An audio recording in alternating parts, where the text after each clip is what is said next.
الرجيم بسم الله الرحمن الرحيم يا أيها الناس إن وعد الله حق ولا تغرنكم الحياة الدنيا ولا يغرنكم بالله الغرور وقال النبي صلى الله تعالى عليه وسلم يا أبا سفيان والله لتموتن ثم لتبعثن ثم ليدخلن محسنكم الجنة ومسيئكم النار او كما قال صلی اللہ تعالی علیہ وسلم۔ محترم بھائیوں اور بہنوں، اللہ تعالیٰ نے اس کائنات کو مرد اور عورت کے ملاپ سے آگے بڑھایا ہے۔ وَمِنْ آيَاتِهِ أَنْ خَلَقَ لَكُمْ مِنْ أَنفُسِكُمْ أَزْوَاجًا لِتَسْكُنُوا إِلَيْهَا وَجَعَلَ بَيْنَكُمْ۔ اللہ تعالیٰ فرماتے ہیں کہ ہماری نشانیوں میں سے ہے کہ ہم ہمارے اندر سے ہی دو شکلیں بنا رہے ہیں، ایک مرد کی ایک عورت کی، اور یہ بننے میں نہ مرد کو کوئی اختیار ہے نہ عورت کو کوئی اختیار ہے۔ پھر آگے کیونکہ نظام چلانا ہے تو آپس میں محبتیں الفتیں پیدا فرمائیں تاکہ اگلی نسل تیار ہو۔ جیسے ہماری شکلیں مختلف ہیں تو عادات بھی مختلف ہیں، ضروریات بھی مختلف ہیں، مزاج بھی مختلف ہیں، مسائل بھی الگ الگ ہیں۔ عورتوں کے اپنے مسائل ہوتے ہیں، مردوں کے اپنے مسائل ہوتے ہیں۔ مردوں کی سوچ اپنے انداز سے ہوتی ہے، عورتوں کی سوچ اپنے انداز سے ہوتی ہے، ہر ایک کی ترجیحات مختلف ہیں، جدا جدا ہیں۔ ایک مسئلہ ایسا ہے جو ہم سب کا مشترک ہے، ہمارا بھی، ہم سے پہلوں کا بھی، ہم سے بعد کا بھی۔ وہ یہ ہے کہ کل نفس ذائقۃ الموت، تم سب نے مر جانا ہے، مردوں نے بھی مر جانا ہے، عورتوں نے بھی مر جانا ہے، ان کی اولاد نے بھی مر جانا ہے۔ جیسے ان کے ماں باپ مر گئے ایسے ہی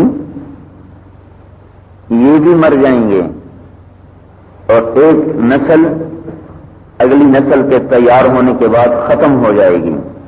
یہ اللہ تعالیٰ کا نظام اس طرح چلا ہوا ہے کہ الم نجعل الارض کفاتا احیاء وامواتا، ہم نے زمین کو سمیٹنے والا بنایا ہے، اس میں زندہ بھی رہتے ہیں، اس میں مردہ بھی رہتے ہیں، مردے زمین کے نیچے رہتے ہیں، زندہ زمین کے اوپر رہتے ہیں۔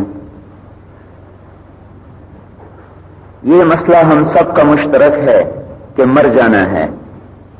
اگر موت کے بعد مر جاتے اور کبھی اٹھائے نہ جاتے پھر کوئی مسئلہ نہیں تھا، جو مرضی کرو مر جاؤ، جو مرضی کرو مر جاؤ، کوئی پوچھ پڑتال نہیں۔ موت کے بعد موت نہیں، ایک زندگی ہے، اور صرف زندگی نہیں بلکہ یہ جو آج ہمیں اللہ نے آزادی دی ہے بولنے کی، دیکھنے کی، سننے کی، لکھنے کی، کمانے کی، اس آزادی پر اللہ تعالیٰ نے ایک امتحان مرتب کیا ہوا ہے۔ موت پر وہ آزادی ختم ہو جائے گی، سب کی، مردوں کی بھی، عورتوں کی بھی، ان کی نسلوں کی بھی۔ جب کوئی مرا تو اس کی آزادی ختم ہو گئی۔ آج تک اس نے اپنے آپ کو جیسا استعمال کیا ہے اس کے مطابق اس کے ساتھ اب معاملہ شروع ہو جائے گا۔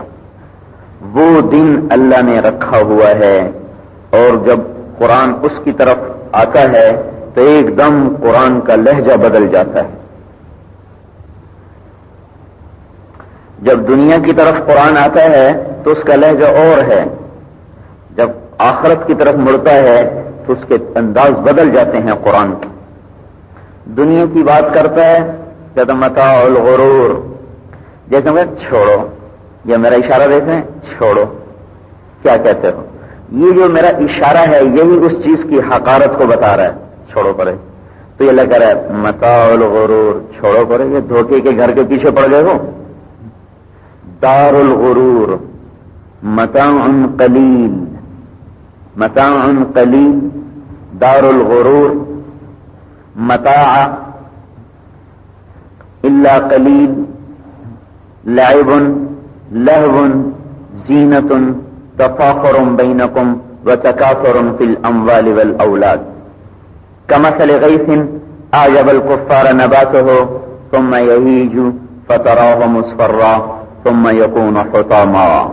یہ جب اللہ دنیا کی طرف قرآن کو پھیرتا ہے تو ایک دم قرآن کا لہجہ حقارت کا ہو جاتا ہے. گری پڑی چیز ہے، دھوکے کا سامان ہے.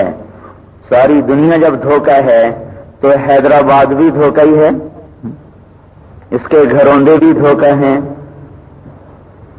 اس کا سب کچھ دھوکا ہے. اس کا دکھ نظر آ رہا، اللہ تعالیٰ دھوکا ہے. اس کی خوشی نظر آ رہی، اللہ فرما رہے ہیں دھوکا ہے. اس کی دولت نظر آ رہی، اللہ فرما رہے ہیں دھوکا ہے. اس کا فقر نظر آ رہا، اللہ فرما رہے ہیں دھوکا ہے. اس کا حسن نظر آیا تو اللہ نے کہا دھوکا ہے. اس کی بدصورتی نظر آئی تو اللہ نے کہا دھوکا ہے. اس کا اقتدار ہے، اس کا زوال ہے، اس کی محبتیں ہیں، اس کی نفرتیں ہیں، سب پر ایک لفظ آیا غرور. غرور، دھوکا. دھوکے کا کیا مطلب ہوتا ہے؟ چیز ہے نہیں اور نظر آ رہی. ریت پہ پانی نظر آتا ہے، ریت کا پانی کا سراب بقیعہ یحسبہ الظمآن ماء. ریت کا پانی. تو یہ حیدرآباد، اس کے گھر، ان کے گھروں کے باسی، رہنے والوں کے روز مرہ کے مسائل، کسی کی خوشیاں، کسی کے غم، کسی کی شادیانے، کسی کے نوحے، یہ سب اللہ کا دھوکا ہے، دھوکا ہے، دھوکا ہے، دھوکا ہے. کسی کی عزت، کسی کی ذلت، کسی کا عروج، کسی کا زوال، کسی کی کمائیاں، کسی کے گھاٹے، یہ اللہ تعالیٰ فرما رہا ہے سب دھوکا ہے، دھوکا ہے، دھوکا ہے. متاع الغرور، دار الغرور متاع قلیل، کھیل تماشا، زیب و زینت، لہو و لعب، 4 دن کی چاندنی، جیسے ہمارے اردو میں 4 دن کی چاندنی پھر اندھیری رات. لیکن جب قرآن آخرت کی طرف مڑتا ہے تو ایک دم اس کا لہجہ ہیبت ناک ہو جاتا ہے، ہیبت ناک لہجہ ہو جاتا ہے. جیسے آپ 2 خبریں دے رہے ہیں، جو وہ آپ کو پتا ہے کیا ہو تو اس کے اپینڈکس کا آپریشن ہونے والا ہے. تو بہت معمولی سا لفظ، معمولی سے ہلکے سے لہجے میں آپ بول گئے. دوسرے بارے میں کہا آپ کو پتا ہے اس کے دل کا آپریشن ہونے والا ہے. تو لہجہ بدل گیا، چونکہ وہ دل کا آپریشن بہت بڑی چیز ہے، اپینڈکس کا آپریشن بہت چھوٹی چیز ہے. تو اس طرح لہجہ بدلتا ہے. آپ کو پتا ہے اس کو کینسر ہو گیا، اس کے وجود میں لرزہ ہوتا ہے اس کی ہیبت سے، تو اس کے بول بھی تھر تھرا رہے ہوتے ہیں. تو جب قرآن آخرت کی طرف پھرتا ہے تو اس کا لہجہ بدل جاتا ہے، ہیبت ناک ہو جاتا ہے. القارعہ ما القارعہ وما ادراک ما القارعہ یوم یکون الناس کالفراش المبثوث وتكون الجبال كالعهن المنفوش.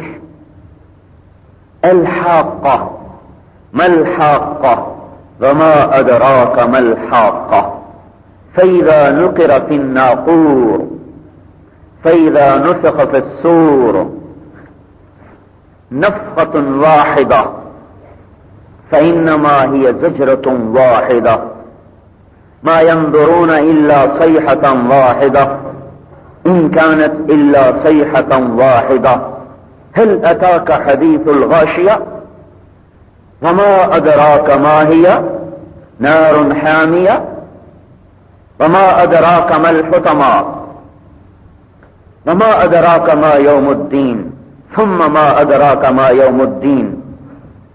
اتنا ہیبت ناک لہجہ ہے جب قرآن آخرت کو بولتا ہے. اگر ہمیں عربی آتی ہو، عربی ذوق ہو تو دل پھٹ جائے.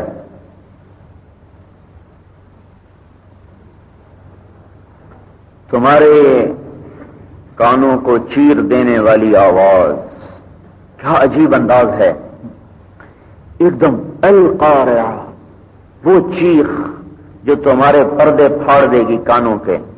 مل قارعہ، کیا ہے وہ؟ کسی سے پوچھا ہے؟ جاؤ پوچھو وہ کیا ہے. وما ادراک مل قارعہ، تمہیں خبر بھی ہے کہ وہ کیا ہے. پھر اس کی تصویر کھینچی. قرآن تصویر لاتا ہے پورے واقعے کی. تم دیکھو گے کہ لوگ پتنگوں کی طرح اڑتے ہوئے، دیکھو گے کہ مائیں گود کے دودھ پیتے بچوں کو پھینک جائیں گی. یوم تذہل کل مرضعۃ عما ارضعت. دودھ پیتا بچہ تو زیادہ پیارا ہوتا ہے نا، تو اس کا نام لیا اللہ تعالیٰ نے، اس لیے کہ جو خود چلنے والے ہیں ان کو تو پہلے ہی چھوڑ جائیں گے. دودھ پیتے بچے کو تو ماں کوشش کرتی میرے ساتھ ہی رہے، لیکن اللہ تعالیٰ یوں فرما رہے ہیں کہ جب وہ چیخ کی آواز، فَإِذَا جَاءَتِ الصَّاخَّةُ فَإِذَا جَاءَتِ الطَّامَّةُ الْكُبْرَىٰ، جب وہ بڑا ہنگامہ قائم ہوگا، جب وہ چیخ فرشتے کی آواز چیخ میں بدلے گی تو کیا ہوگا؟ عورتیں اپنے دودھ پیتے بچے چھوڑ کے بھاگ جائیں گی. تو مرد تو پہلے بھاگ چکے ہوں گے، مرد تو پہلے بھاگ چکے ہوں گے. باپ کو اتنا تعلق نہیں اولاد سے ہوتا جتنا ماں کو ہوتا ہے، تو مرد تو پہلے ہلے میں ہی بھاگ جائیں گے، یہ تو نظر ہی نہیں آئیں گے. اور ایک وقت ایسا آئے گا کہ جب ماں بھی بھاگنے پہ مجبور ہو جائے گی اور اپنے دودھ پیتے بچے کو چھوڑ جائے گی. یوم تذہل، ایک دم لہجہ قرآن کا بدل جاتا ہے. هل اتاک حدیث الغاشیہ، جب کوئی آدمی بھاگا ہوا ہے، آپ کو پتا ہے وہ کیا ہوا، تو اس کا لہجہ ہی آپ کو گھبرا دیتا ہے. کیا ہوا بھائی، کیا ہوا؟ صرف لہجہ آپ کو خبر ہے وہ کیا ہوا، وہ کیا ہوا سے ڈرا کے رکھ دیتا ہے. تو اللہ تعالیٰ ایسے کہہ رہا ہے هل اتاک حدیث الغاشیہ، تمہیں پتا ہے اس دن کا جو چھا جائے گا. نہیں مجھے نہیں پتا، کہ میں بتاتا ہوں. وجوہ یومئذ خاشعہ عاملہ ناصبہ تصلی نارا حامیہ تسقی من عین آنیہ. اس دن کچھ چہرے تھکے ہوئے ہوں گے، ویران ہوں گے، بدصورت ہوں گے، پریشان ہوں گے، بدحال ہوں گے. کھولتا پانی پلایا جائے گا، کانٹے دار جھاڑیوں کا کھانا منہ میں ٹھونسا جائے گا، نہ نیچے اترے گا نہ باہر نکلے گا، ان کے حلق میں اٹک جائے گا، سانس ان کا بند ہو جائے گا، پر وہ مر نہیں سکیں گے. ایک ایک نوالا اپنے اندر ہزاروں موت کے سامان لے کے آئے گا، پر موت نہ آئے گی. وہ پکاریں گے ہائے موت آ جا، اور اللہ کہے گا لا تدعوا اليوم ثبورا واحدا بل ادعوا ثبورا كثيرا. ایک نہیں لاکھوں دفعہ موت پکارو، اب موت نہیں آئے گی. ذوقوا فذوقوا فلن نزيدكم الا عذابا، چکھو ہم نے تمہیں یہی عذاب چکھانا ہے، اب یہ کبھی کم نہ ہوگا. قرآن کا لہجہ ہی بدل جاتا ہے. فإذا نقر في الناقور، جو وہ آواز دینے والا آواز دے گا. فإذا نفخ في الصور نفخة واحدة، جب وہ پھونک مارنے والا پھونک مارے گا. وحملت الارض والجبال فدکتا دکتا واحدہ، تو زمینوں کو اور پہاڑوں کو اٹھا کے یوں مارا جائے گا اور وہ ٹکڑے ٹکڑے ہو جائیں گے. فیومئذ وقعت الواقعہ، اور آج وہ دن آ گیا جس کو کہا جاتا تھا کہ آئے گا آئے گا آئے گا. آ رہا ہے، ڈرتے کیوں، گھبراتے کیوں ہو، جلد بازی کیوں کرتے؟ الحاقہ ما الحاقہ وما ادراک ما الحاقہ. حقائق کو دیکھو. اللہ تعالیٰ کیا کہہ رہے ہیں؟ حقیقت. بہت اب لوگوں نے سنا دیکھو جی یہ تبلیغ میں چلے جاتے ہیں، حقائق سے آنکھیں چرا لیتے ہیں، حقائق سے منہ پھیر لیتے ہیں اور بچوں کو چھوڑ کے تبلیغ میں چلے جاتے ہیں. یہ اللہ تعالیٰ بتا رہا ہے حقیقت کیا ہے؟ الحاقہ، وہ حقیقت جس سے تم نے آنکھیں چرائی ہوئی ہیں، جس کو تم حقائق کہہ رہے ہو، اس کو تو اللہ غرور کہہ رہا ہے، دھوکہ. یہ نہیں کہ اللہ نے ان کو تسلیم نہیں کیا، یہ ان کی پرزور نفی کی ہے، نہیں، ان کو ایک حد میں رکھا ہے، ایک حد میں رکھا ہے۔ ہم کوئی فرشتے تو نہیں کہ ضروریات پوری نہ کریں، کرنی ہے، ان کی ایک حد ہے، لیکن حقائق وہ حقیقت جس کو ہم حقیقت کہہ رہے ہیں وہ اللہ دھوکہ کہہ رہا ہے، اور جس کا ہمیں احساس نہیں اللہ سے کہہ رہا ہے الحاقہ، حقیقت ملحقہ۔ کسے کہتے ہیں حقیقت؟ وما ادراک ملحقہ، کچھ خبر بھی ہے وہ حقیقت کیا ہے؟ صرف روٹی کھانا حقیقت ہے، صرف کپڑے بدلنا حقیقت ہے، صرف شادیاں کرنا حقیقت ہے، دکانیں چلانا حقیقت ہے، ذمہ داری کرنا حقیقت ہے۔ وما ادراک ملحقہ۔ پھر جن قوموں نے اس دن سے آنکھیں چرائیں، ساتھ ہی ان کا قصہ شروع کر دیا۔ کذبت ثمود وعاد بالقارعہ، عاد و سمود نے انکار کر دیا تھا۔ اما ثمود فاہلکوا بالطاغیہ، پھر سمود کو ایک چیخ نے مارا۔ واما عاد فاہلکوا بریح صرصر عاتیہ، اور عاد کو ایک ہوا نے مارا۔ سخر علیہم 7 لیال و8 ایام حسوما فترى القوم فيها سرعا كأنهم اعجاز نخل خاویہ فهل ترى لهم من باقیہ۔ پھر تیرے رب نے ہوا چھوڑی، قوم عاد جیسا جوان خوبصورت کوئی نہیں پیدا ہوگا، ان کے مرد، ان کی عورتیں، ان کے 50 فٹ قد ہوتے تھے، 60 فٹ کے قد ہوتے تھے، اور 600 سال 700 سال جوان رہتے تھے۔ بڑھاپا تھا ہی نہیں اس قوم میں، نہ بال سفید ہوتے تھے، نہ بوڑھے ہوتے تھے، نہ نظر کمزور ہوتی تھی، نہ سماعت کمزور، نہ سننا کمزور ہوتا تھا، صرف ان کو موت آتی تھی بس، اور کچھ بھی نہیں ہوتا تھا، اور موت بھی آتی تھی 600-700 سال کے بعد۔ ہماری طرح نہیں کہ آگے بیٹھے بھی نہیں تھے کہ نکالے بھی گئے، ادھر آنکھ کھلتی ادھر بند ہو جاتی، ادھر اذان دے رہے ہوتے ہیں ادھر جنازہ پڑھ رہے ہوتے ہیں، ادھر تو یہ حال ہوا پڑا ہے۔ تو جب وہ اللہ سے بگڑ گئے تو اللہ نے ہوا چھوڑے، اٹھایا، مارا، پٹخایا، گردنیں الگ، دھڑ الگ، کھجور کے تنوں کی طرح کاٹ کر رکھ دیا اللہ تعالیٰ نے۔ فہل تری لہم من باقیہ، ہے کوئی؟ وجاء فرعون ومن قبلہ والمؤتفکات بالخاطئہ فعصوا رسول ربهم فاخذهم اخذۃ رابیہ۔ پھر ایک اور قوم، 2 اور قوموں کو قصہ سنایا۔ دیکھو فرعون بھی اکڑ گیا تھا، وہ بھی کہتا تھا حقیقت تو مصر ہے، آخرت کہاں حقیقت ہے۔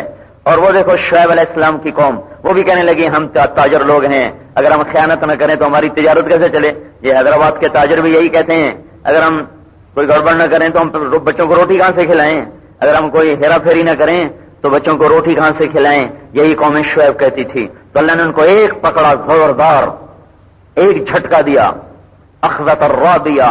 پھر ایک اور قوم سنا، انا لما طغى الماء حملناكم في الجارية لنجعلها لكم تذكرة وتعيها اذن واعية۔ پھر یہ قومیں نوح دیکھو جو بگڑ گئی، بدماش ہو گئی، تو ہم نے پانی کو ان پر چڑھا دیا اور پوری زمین کو پاک کر دیا، پوری زمین کو پاک کر دیا۔ یہ درمیان میں 5-6 قوموں کے قصے سنا کر پھر اللہ نے الحاقۃ و ملحقہ کی تفصیل بیان کی ہے۔ بڑا خوبصورت انداز ہے قرآن کا۔ پہلے ایک دم وہ ہے، دیکھو ہے، تو کوئی نہیں مانتے۔ اچھا یہ دیکھو، یہ قوم سمود، یہ قوم عاد، یہ فرعون، یہ شعیب علیہ السلام کی قوم، اور یہ نوح علیہ السلام کی قوم، یہ سب یہی کہتے تھے جب ہوگا دیکھا جائے گا، جو ہوگا دیکھا جائے گا۔ انہوں نے دیکھا، پھر موت سے پہلے دیکھا، لہذا اب بھی نہیں تمہیں یقین تو اب تفصیل سنو۔ فَإِذَا نُفِخَ فِي الصُّورِ نَفْخَةٌ وَاحِدَةٌ، جب ایک آواز پڑے گی، زمین ٹکڑے ٹکڑے ہوگی، آسمان پھٹنے کو ہوگا۔ اذا السماء انفطرت، ستارے جھڑیں گے۔ واذا الكواكب انتثرت، پہاڑ سمندروں میں آگ لگے گی۔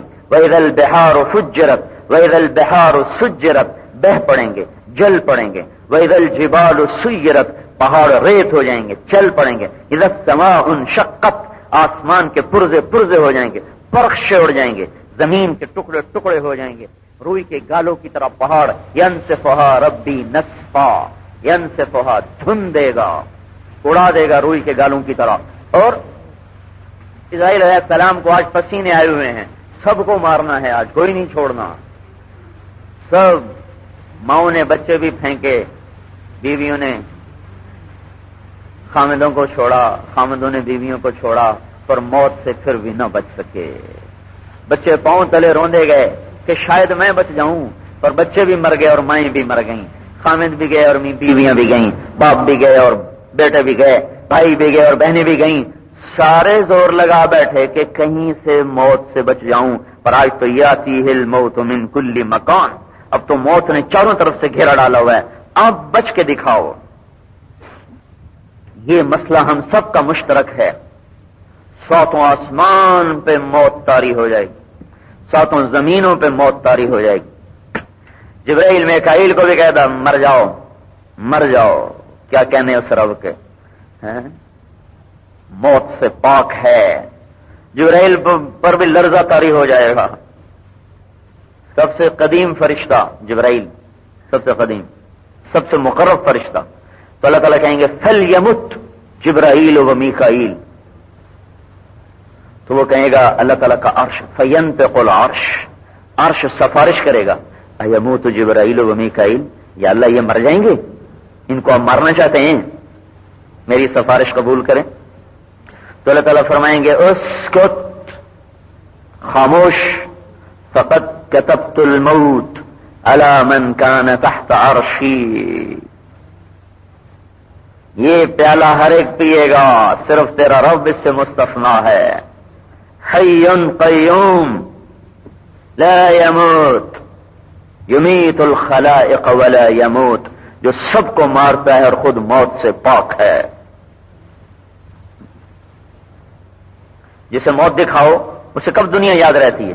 یہ دنیا کے قصے کیوں یاد ہیں؟ موت ہی یاد کوئی نہیں۔ روزانہ عورتیں اٹھتی ہیں کیا پکانا ہے کیا کھانا ہے، یہ ہمارے گھروں کا مسئلہ ہے۔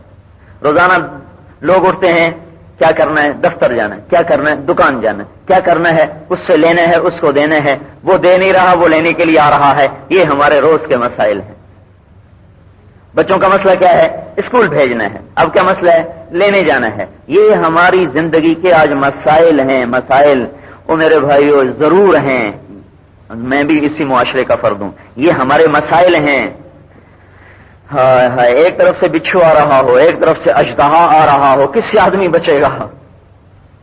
بچھو کا ڈنگا تو نہیں مرتا، اژدہا تو بیل نگل جاتے ہیں، کینیا کے جو اژدہا ہیں پورا بیل کھا جاتے ہیں، تو آدمی بڑی مصیبت سے بچتا ہے۔ خذہ بالموت حتی یرضی بالحمى۔ تو مسئلہ یہ ہے، یہ مردوں اور عورتوں کا، کہ موت کے لیے اپنے آپ کو تیار کر لیا جائے۔ تو جبرائیل بھی دیکھو مرا پڑا ہے، میکائیل مرا پڑا ہے، پھر اسرافیل جو سور پھونکنے میں لگا ہوا ہے وہ بھی مر جائے گا، اللہ کا سور اٹھ کے عرش پہ چلا جائے گا۔ تو اللہ تعالیٰ فرمائے گا چل اسرائیل تو بھی جا، تو کیا ہے، تو بھی تو میری مخلوق ہے، فلیمت، مر جاؤ۔ اسرائیل ایسی چیخ مارے گا کہ اگر زمین آسمان ہوتے تو پھٹ جاتے۔ ایک ہولناک دلدوز چیخ کے ساتھ اسرائیل بھی کٹا پڑا ہے، اور اوپر اللہ واحد فرد صمد الہ واحد فرد صمد لیس له نذیر ولا مشیر ولا شبیہ ولا مشارک، جس کا کوئی نذیر نہیں، شریک نہیں، مشیر نہیں، مشارک نہیں، اکیلا ساری کائنات کو مار کے پھر اعلان کرے گا، یتحدی، چیلنج، من کان لی شریکا فلیأتہ، کوئی میرا شریک ہے تو سامنے آئے،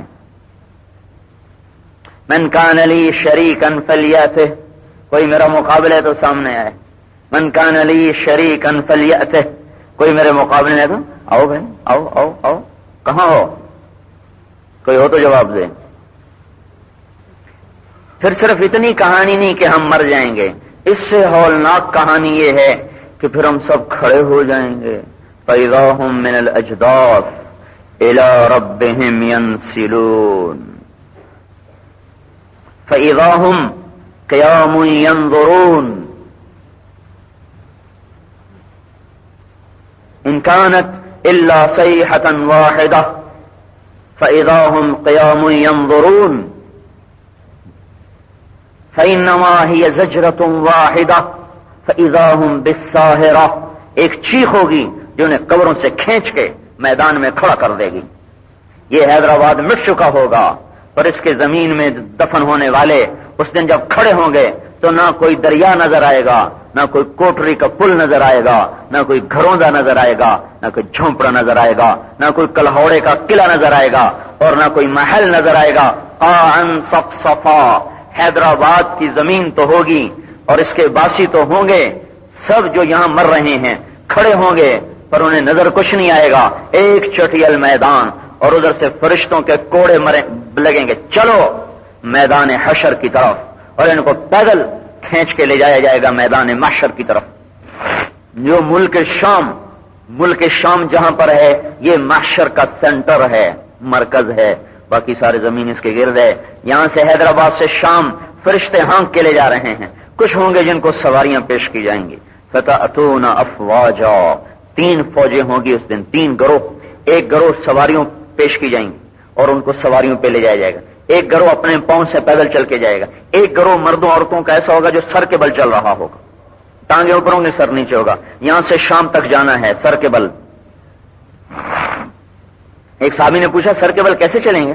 کہ جس اللہ نے پاؤں پہ چلایا وہی سر پہ چلا دے گا۔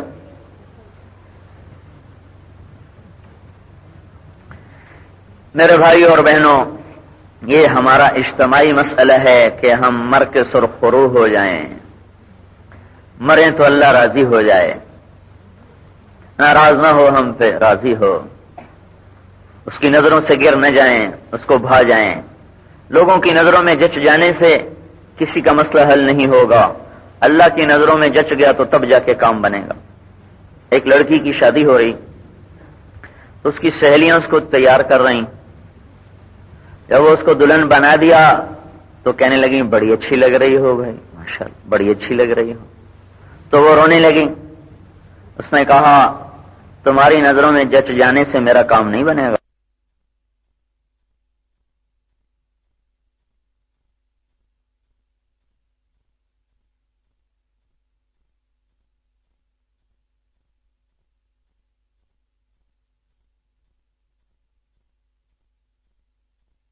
میں جس کے گھر جا رہی ہوں اسے پسند آئی تو تب میرا کام بنے گا،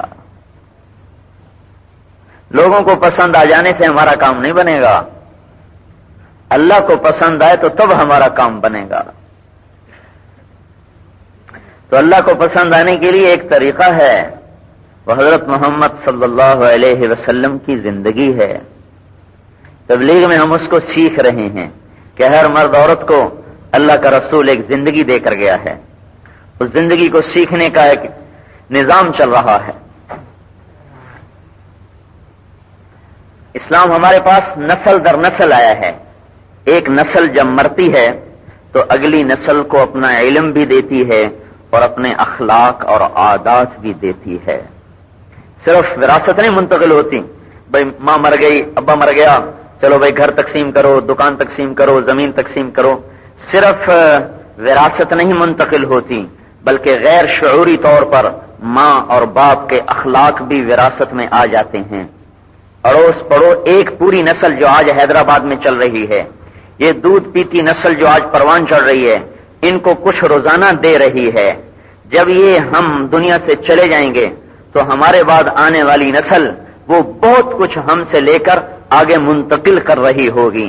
اگر ہم نے ان کی جھولی میں کانٹے بھر دیے تو آگے کانٹے ہی تقسیم کریں گے، اگر ہم نے پھول بھر دیے تو آگے پھول تقسیم کریں گے، اگر ہم نے انہیں ایمان دیا تو آگے ایمان تقسیم کریں گے، اگر ہم نے انہیں بے ایمانی دی تو آگے بے ایمانی تقسیم کریں گے۔ اگر آج کی ماؤں نے اپنی بچیوں کو حیات منتقل کی تو وہ آگے کفر منتقل کریں گے، کیونکہ درجہ بدرجہ بات نیچے جا رہی ہے، نیچے جا رہی ہے۔ تو بہت بڑی ذمہ داری ہے اس امت کی کہ اب نبی کوئی نہیں آئے گا تو اگلی نسل کو وراثت جیسے دینی ہے، اخلاق بھی دینے ہیں، دین بھی دینا ہے، اسلام بھی دینا ہے۔ اگر نہ دیا تو یہی اولاد ہمارے گلے میں پڑ جائے گی قیامت کے دن، یہ ہمارا گریبان پکڑ لے گی۔ جو ہم سے کچھ سیکھ رہے ہیں وہ دیکھ رہے ہیں کہ ماں کیا کرتی ہے، ماں کس چیز کو اہمیت دیتی، نماز کو اہمیت دیتی ہے کہ اپنے کپڑے تیار کرنے کو اہمیت دیتی، کس چیز کو اہمیت دیتی؟ اپنے ظاہر کو بنانے پہ زیادہ زور لگاتی ہے یا اپنے باطن کو بنانے پہ زیادہ زور لگاتی ہے؟ یہ روزانہ کا سبق ماں اپنی بچی کو دے رہی ہے اور اس کو پتہ بھی نہیں، اب لڑکا اپنے باپ کو دیکھ رہا ہے، کس چیز کو اہمیت دیتا ہے، کس چیز کو یہ آگے رکھتا ہے، نماز کو آگے رکھتا ہے یا دکان کو آگے رکھتا ہے، اخلاق کو آگے رکھتا ہے بد اخلاقی کو آگے رکھتا ہے، جیب کاٹنے کو آگے رکھتا ہے یا سخاوت کو آگے رکھتا ہے، کس چیز کو آگے رکھتا ہے؟ وہی کچھ بچہ اپنے باپ سے لے رہا ہوتا ہے، اپنی ماں سے لے رہا ہوتا ہے۔ اگر آج کی نسل نے کپڑوں کو اہمیت دی، زیور کو دی، بناؤ سنگھار کو دی، بننے سنورنے کو دی، گھنٹوں اس پہ لگائے، تو اگلی نسل کی طرف یہ بات منتقل ہو گئی، وہ یہی سمجھیں گے کہ اپنے آپ کو بنانا سنوارنا تیار کرنا بھائی یہی عورتوں کا کام ہے، اور اگلی نسل یہ سمجھے گی کہ روٹی کمانا، پیسہ کمانا، مال لے کے آنا، اس کے گھر بنانا، گاڑیاں لینا، بس یہی کام ہے۔ تو چونکہ اب آ کے کوئی بتائے گا نہیں، پہلے جب ایسے اخلاق بگڑ جاتے تھے تو درمیان میں نبی آ جاتے تھے، کہ بھائی غلط کر رہے ہو، غلط کر رہے ہو، غلط کر رہے ہو، یہ صحیح ہے، یہ صحیح ہے۔ اب وہ قصہ نہیں ہوگا تو ہمارے اوپر بہت بڑی ذمہ داری ہے۔ ماں کے بچے کے سر میں درد ہو تو ماں کے سر میں درد ہو جاتا، جو ماں اپنے بچے کا سر درد نہیں برداشت کر سکتی، وہ اپنے بچوں کو جہنم میں کیسے لے کے جا رہی ہے؟ کل قیامت کو کیا حال ہوگا جب اس کے بچے کے گردن میں توق پڑے گا اور اس کی بیٹی کے گلے میں توق پڑے گا اور گھسیٹ کے لے جایا جا رہا ہوگا، ماؤں پہ کیا گزر جائے گی، والدین پہ کیا گزر جائے گی، اور خود والدین کے بھی پڑ گئے گا گردن میں توق، تو کیا حال ہوگا؟ تو اس امت کی ماں کی بڑی ذمہ داری ہے۔ اللہ تعالیٰ نے جو عورت کو گھر میں بٹھایا ہے، کس لیے بٹھایا ہے؟ فارغ کر رکھنے کے لیے بٹھایا۔ اگلی نسل تیار کرنی ہے عورت نے۔ گھر کا نظام، گھر کی معاشرت، اولاد کے اخلاق، یہ تو عورت کے ذریعے سے منتقل ہوتے ہیں۔ اس امت کی بنیاد اماں ہاجرہ سے رکھوائی گئی، اور ایک لک و ڈک میدان میں رکھوائی گئی، ایک جنگل میں رکھوائی گئی۔ ہاجرہ نے اپنے بچے کو 6 برس میں اس حد تک تیار کر دیا۔ اسماعیل علیہ السلام کو اپنے باپ کی صحبت تو ملی نہیں، ان کو تو ہوش ہی نہیں۔ ایک دفعہ جب پہلی دفعہ لائے تو ان کو پتہ ہی نہیں میں کیا ہوں، اور دوسری دفعہ آئے تو صرف یہ اجازت ملی کہ جا کے دیکھ سکتے اور ٹھہر نہیں سکتے، اونٹ سے اتر بھی نہیں سکتے۔ 1 سال کے بعد آئے ملنے کو، تو حضرت ہاجرہ کیا کیا منصوبے بنا کے بیٹھی تھیں سنانے کو، آگے کیا قیامت گزر گئی کہ جب انہوں نے کہا نا آئیں تشریف لائیں، کہا مجھے تو اترنے کی اجازت ہی کوئی نہیں۔ کہا اچھا آپ کا سر دھلا دوں؟ اونٹ پہ بیٹھے بیٹھے منہ ہاتھ دھویا واپس۔ پھر جب تیسری دفعہ آئے ہیں تو ذبح کرنے کے لیے آئے۔ تو یہ 6 برس میں یا 5 برس میں جو بھی عمر تھی تقریباً ایسی ہوگی، 8 برس ہوگی، حضرت ہاجرہ نے جو اپنے بچے کی تربیت کی ہے انہیں اس سطح تک پہنچایا کہ بچہ اتنے بڑے خلیل رسول کو نصیحتیں شروع کر رہا ہے، یا ابت افعل ما تؤمر، اے ابا جان اگر اللہ نے کہا ہے تو چھری چلا دو، مجھے کوئی پرواہ نہیں ہے۔ اگلی نصیحت سنو، آپ اپنی آنکھوں پہ پٹی باندھ لیں تاکہ شفقت پدری آپ کو کہیں حکم سے روک نہ دیں، آپ میرے ہاتھ پاؤں بھی باندھ دیں کہ میرے ہاتھ پاؤں کی حرکت سے کہیں آپ کو کوئی تکلیف نہ پہنچے، آپ مجھے الٹا لٹائیں، سیدھا نہ لٹائیں کہ کہیں چہرے پہ نظر پڑ جائے اور محبت آڑے آ جائے اور آپ چھری چلانے میں کمزور پڑ جائیں، مجھے الٹا لٹائیں، نیچے سے چھری پھیریں۔ یہ 6 برس میں ایک عورت نے اپنے بچے کو یہاں تک پہنچایا۔ وَقَرْنَ فِي بُيُوتِكُنَّ، اللہ تعالیٰ کہتا ہے گھروں میں بیٹھ جاؤ، کیا کرو صرف ہانڈی پکاتے رہو، سلائی کرتے رہو، کڑھائی کرتے رہو؟ نہیں، اگلی نسل کو ایمان منتقل کرو، اخلاق منتقل کرو، ایک پوری نسل تم نے دنیا میں چھوڑ کے جانی ہے۔ جب نسلیں بگڑ جاتی ہیں تو ان قوم کو ایٹمی طاقتیں کچھ فائدہ نہیں پہنچاتی۔ ہماری نسل تو گانے بجانے میں ڈوب گئی، گھر گھر سے گانے کی آوازیں آتی ہیں۔ جو نسل موسیقی پہ لگ جائے انہیں تو اللہ کے پکڑ سے کوئی چیز نہیں بچا سکتی سوائے توبہ کے۔ تو مرد کمانے میں لگ گئے، عورتیں اپنے گھر کے دوسرے غیر ضروری کاموں میں لگ گئیں، اولاد کو ایک جنگل کے درخت کی طرح چھوڑ دیا، اس کی کوئی شاخ کہیں نکل گئی، کوئی کہیں نکل گئی، کوئی کہیں نکل گئی۔ جب وہ بڑے ہوئے تو ان میں کانٹے نکل آئے، اب قریب ہوتے ہیں تو کانٹے چبھتے ہیں، اب روتے ہیں کہ اولاد ہماری مانتی نہیں، اولاد کو سکھایا کب تھا۔ ہفتوں گزر جاتے ہیں، ماں باپ اپنے بچوں کے ساتھ بیٹھتے نہیں، کہ ان کے ساتھ کچھ اخلاق کی بات کریں، ایمان کی بات کریں، آخرت کی بات کریں. اسکول گئے، اسکول سے تو ٹیوشن میں گئے، باپ شام کو تھکا ہوا آیا. عورتوں کے فنکشن ہی آج کل ختم نہیں ہوتے، ایک ایک شادی 8 دن چلتی رہتی ہے. قربان جائیں، مال ایسے ملا ہے کہ جیسے اسی کام کے لیے ہے اور کوئی کام ہی کوئی نہیں ہے. 8 دن اسی میں لگ جاتے ہیں. کتنا بڑا ظلم ہے کہ لوگ حیدرآباد میں بھوکے مریں اور مالداروں کی شادیوں میں ہی اتنے اسراف ہو جائیں. ایک رات کا جوڑا ہی 50,000 کا سلایا جائے، 1 لاکھ کا سلایا جائے، تو یہ پیسہ جو خرچ ہوا ہے کہ اللہ پوچھے گا نہیں کہ کہاں خرچ کیا تھا، کیوں خرچ کیا تھا. اس میں تو 10 غریب لڑکیوں کی شادی ہو سکتی تھی. تو اولاد ہماری نہ ماں محنت کر رہی اولاد پہ، نہ باپ محنت کر رہا ہے اولاد پہ. صبح جاتا ہے اور شام کو آتا ہے، دکان کے جھمیلوں کے ساتھ آتا ہے تھکا ہوا، اس سے کوئی ہوش نہیں مجھے کیا کرنا ہے. ماں اپنے سارے دن کے صفائیاں، کڑھائیاں، کمائیاں اور کپڑے اور بازار اور شادیاں، ان میں تو ماں باپ میں اولاد میں ایک بہت بڑی خلیج آ چکی ہے. بہت بڑی خلیج ہے کہ وہ ان کو پتہ نہیں کہ ہماری اولاد کس رخ سے جا رہی، کیا اخلاق بن رہے ہیں، کیا کردار بن رہا ہے. اس لیے اللہ نے عورت سے کہا گھر بیٹھو، اپنی اولاد پہ نظر رکھو، تم نے ان کو تیار کر کے آگے جانا ہے اور مرنا ہے. تو باغی نہ پیدا کرو، باغی بچے نہ پیدا کرو، بے حیا معاشرہ چھوڑ کے مت مرو، حیا والا معاشرہ چھوڑ کے مرو. اس لیے عورت کی بہت بڑی ذمہ داری بنائی اللہ تعالیٰ نے.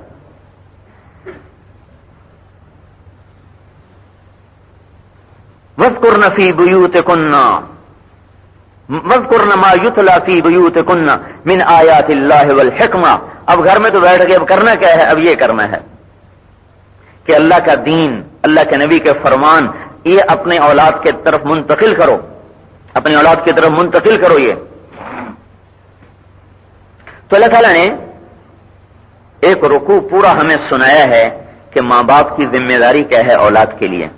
اولاد کو کیا دے کے مرنا ہے، اولاد کو کیا دے کے مرنا ہے.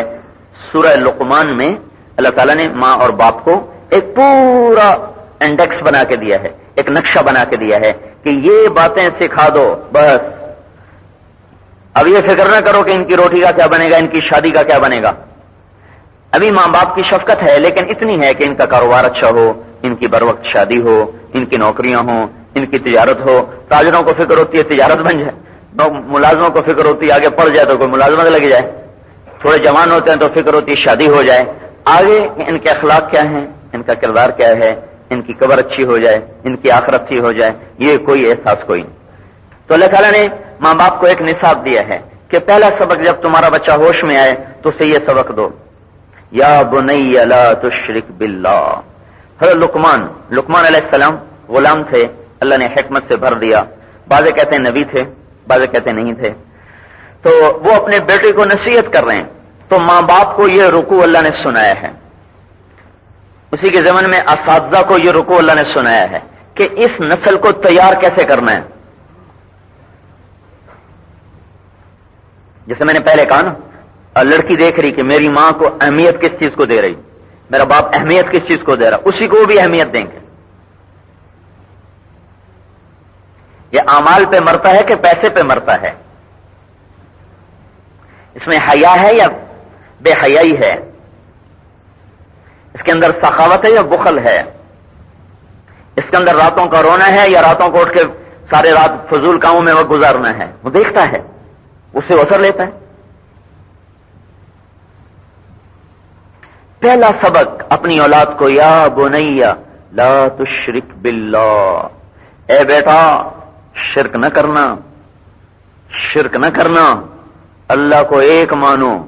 اللہ وحدہ لا شریک ہے، جس کا کوئی شریک نہیں ہے، جس کا کوئی وزیر نہیں، جس کا کوئی مشیر نہیں، جس کی کوئی بیوی نہیں، کوئی بیٹا نہیں، کوئی بیٹی نہیں، کوئی ساتھی نہیں، کوئی مددگار نہیں، محتاج نہیں، کھانے سے پاک، پینے سے پاک، سونے سے پاک، تھکاوٹ سے پاک، غفلت سے پاک، جہالت سے پاک، ظلم سے پاک، ذوف سے پاک، عجز سے پاک، نسیان سے پاک، غلط فیصلوں سے پاک.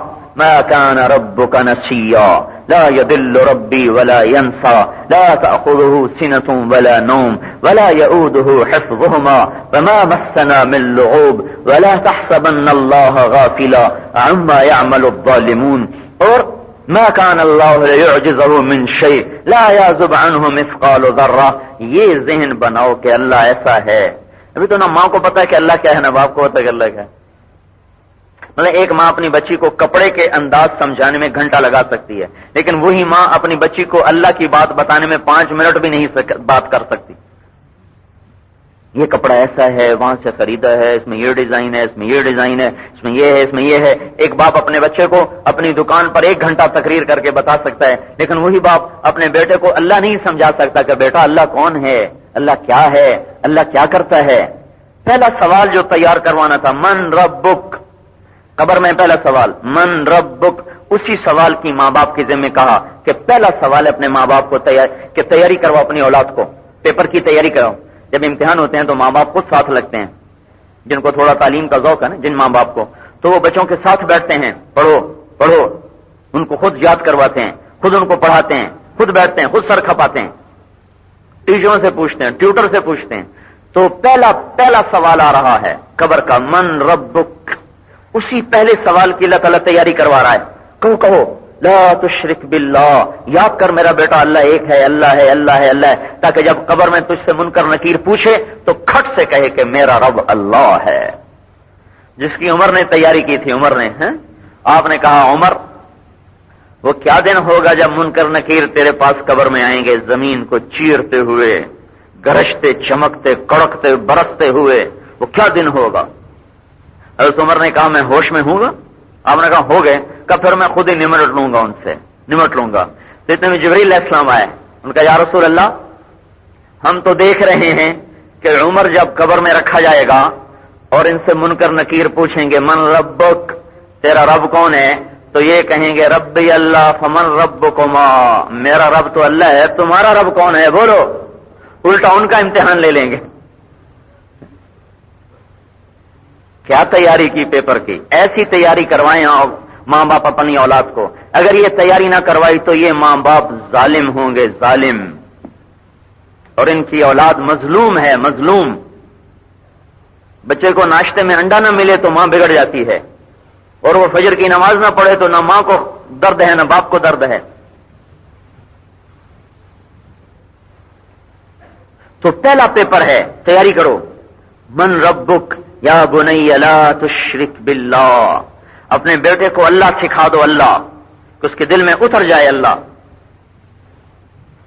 قطب الدین بختیار تھے نا، بختیار کاکی یہ ہے کاکی. کا کہتے ہیں روٹی کو، تو یہ کاکی کے نام سے مشہور ہیں کہ ان کی جب مدرسے سے پڑھ کے آتے اپنی ماں سے روٹی مانگتے، وہ کہتی بیٹے اللہ سے مانگو، اللہ دیتا ہے، اور اس کو نماز میں لگا دیتی، خود پیچھے روٹی رکھ دیتی. جب نماز پڑھ کے فارغ ہوتے کہ دیکھو یہ اللہ نے دی ہے. روزانہ ایسا ہوتا. ایک دن کسی کام میں چلی گئی، وہاں دیر ہو گئی، بچے کے آنے کا وقت ہو گیا، اور موٹریں تو تھی نہیں کہ اب پہنچ جائیں گی. تو بڑی پریشان کہ یا اللہ آج میرے بچے کے یقین کا مسئلہ ہے، اگر تو نے اس کو نہ دیا تو اس کا یقین تجھ سے ٹوٹ جائے گا. اب بچہ آیا، دیکھا اماں ہے نہیں، تو اماں سے تو خالی واجب کہتا ہی تھا. میں کہا چلو اماں کو نہیں، روٹی تو مجھے اللہ ہی دیتا ہے. اپنے آئے مصلی بچھایا اور اللہ اکبر نماز کی نیت باندھ کے کھڑے ہو گئے. سلام پھیر کے پیچھے دیکھا تو روٹی پڑی ہوئی. اب ماں آئی سہمی ہوئی، ڈرتی ہوئی، بیٹا کھانا کھا لیا؟ کہنے لگا ہاں کھا لیا. آج روٹی بڑی مزیدار تھی، آج تو اللہ نے براہ راست دی تھی، آج کیسے نہ مزیدار ہوتی. یہ پہلا سبق ہے ماں کے لیے اپنی اولاد کو دے. لا تشرک باللہ. ان کی روٹی کا فکر کرو پر یہ آپ کے ذمہ نہیں ہے، وہ تو اللہ کے ذمہ ہے. بچہ پہلے آتا ہے بعد میں آتا ہے، اور دودھ پہلے اندر موجے مارنے لگ جاتا ہے. وہی روٹی وہی گوشت وہی سالن وہی دال، پہلے دودھ کیوں نہیں تھا، اب دودھ کہاں سے آ گیا. جو رب 7 سال کے بچے کو ابھی قاعدہ نہیں آتا. دوسرا سبق یا بنیا انہا ان تک مثقال حبۃ من خردل فتکن فی صخرۃ او فی السماوات او فی الارض یات بہ اللہ، اللہ کا دھیان کہ اللہ ہر وقت تیرے ساتھ ہے، یہ سبق سکھانا کہ اللہ ہر وقت تیرے ساتھ ہے۔ اے بیٹا، ایک رائی کے دانے کے برابر بھی کوئی عمل ہوگا، اور وہ پہاڑ کی غار میں ہو یا فضا کی وسعتوں میں ہو یا زمین کے اندھیروں میں ہو، اللہ کی اس پر نگاہ ہے، اس سے چھپ نہیں سکتا، لہذا ہوش سے چلنا، یہ نہ سمجھنا کوئی دیکھ نہیں رہا، تیرا رب تجھے دیکھتا ہے، تیرا رب تجھ پر نگہبان ہے۔ اللہ کا دھیان سکھانا کہ اللہ دیکھ رہا ہے، یہ وہ دھیان ہے جو ہر گناہ سے آدمی کو نکال دیتا ہے، ہر نافرمانی سے آدمی کو نکال دیتا ہے کہ اللہ ہے، اللہ مجھے دیکھ رہا ہے، میں اللہ کی نافرمانی نہیں کروں گا۔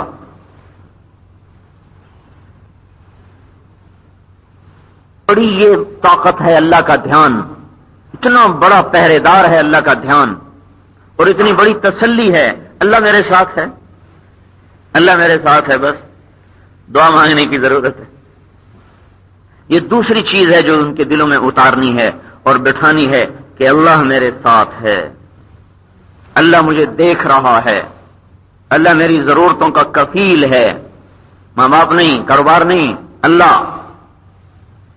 کفا بربک ہادیا ونصیرا، کفا باللہ وکیلا، کفا باللہ شہیدا، کفا باللہ رقیبا، کفا باللہ نصیرا، کفا باللہ ولیا، کفا باللہ علیما، علیما، ولیا، حسیبا، شہیدا، رقیبا، نصیرا، سب اللہ نے تکرار کیا ہے، میں کافی ہوں، کافی ہوں، تیرا ساتھی، تیرا وکیل، تیرا گواہ، تیرا نگہبان، ہر وقت تیرے ساتھ، تیرے دکھڑے سننے والا، تیری پکار سننے والا، میں تیرے ساتھ ہوں۔ یہ دوسرا سبق ہے۔ تیسرا سبق کیا بتایا ہے؟ یا بنی اقم الصلاۃ، اے بیٹا بیٹی نماز پڑھ، نماز نماز پڑھ، اے بیٹا نماز پڑھ، اے بیٹی نماز پڑھ۔ تو کون پڑھے گا؟ جو ماں کو دیکھے گا وہ نماز کا اہتمام ہو رہا ہے، نماز کے لیے بے چین ہو رہی،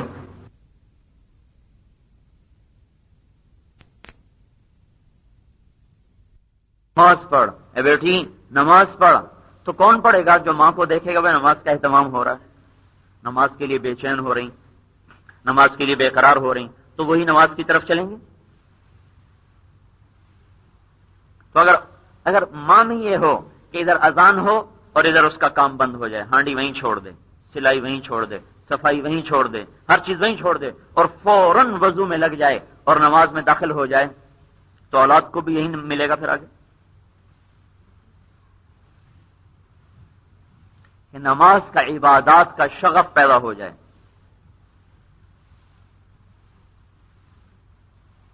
اقم الصلاۃ، اے بیٹا نماز پڑھ۔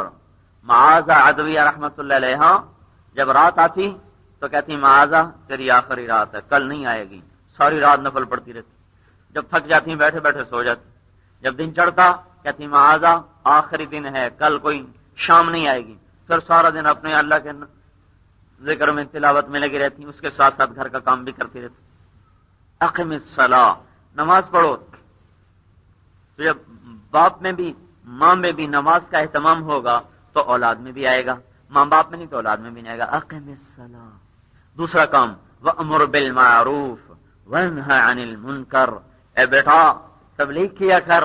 دیکھو اللہ کہہ رہا ہے آج کل کی تو مائیں اپنے بچوں کو جانے نہیں دیتی، اپنے خامدوں کو جانے نہیں دیتی عورتیں، اور اللہ تعالیٰ شروع سے سبق سکھا رہا ہے کہ اولاد کو سکھاؤ کہ وامر بالمعروف وانہ عن المنکر واصبر علی ما اصابک ان ذلک من عزم الامور۔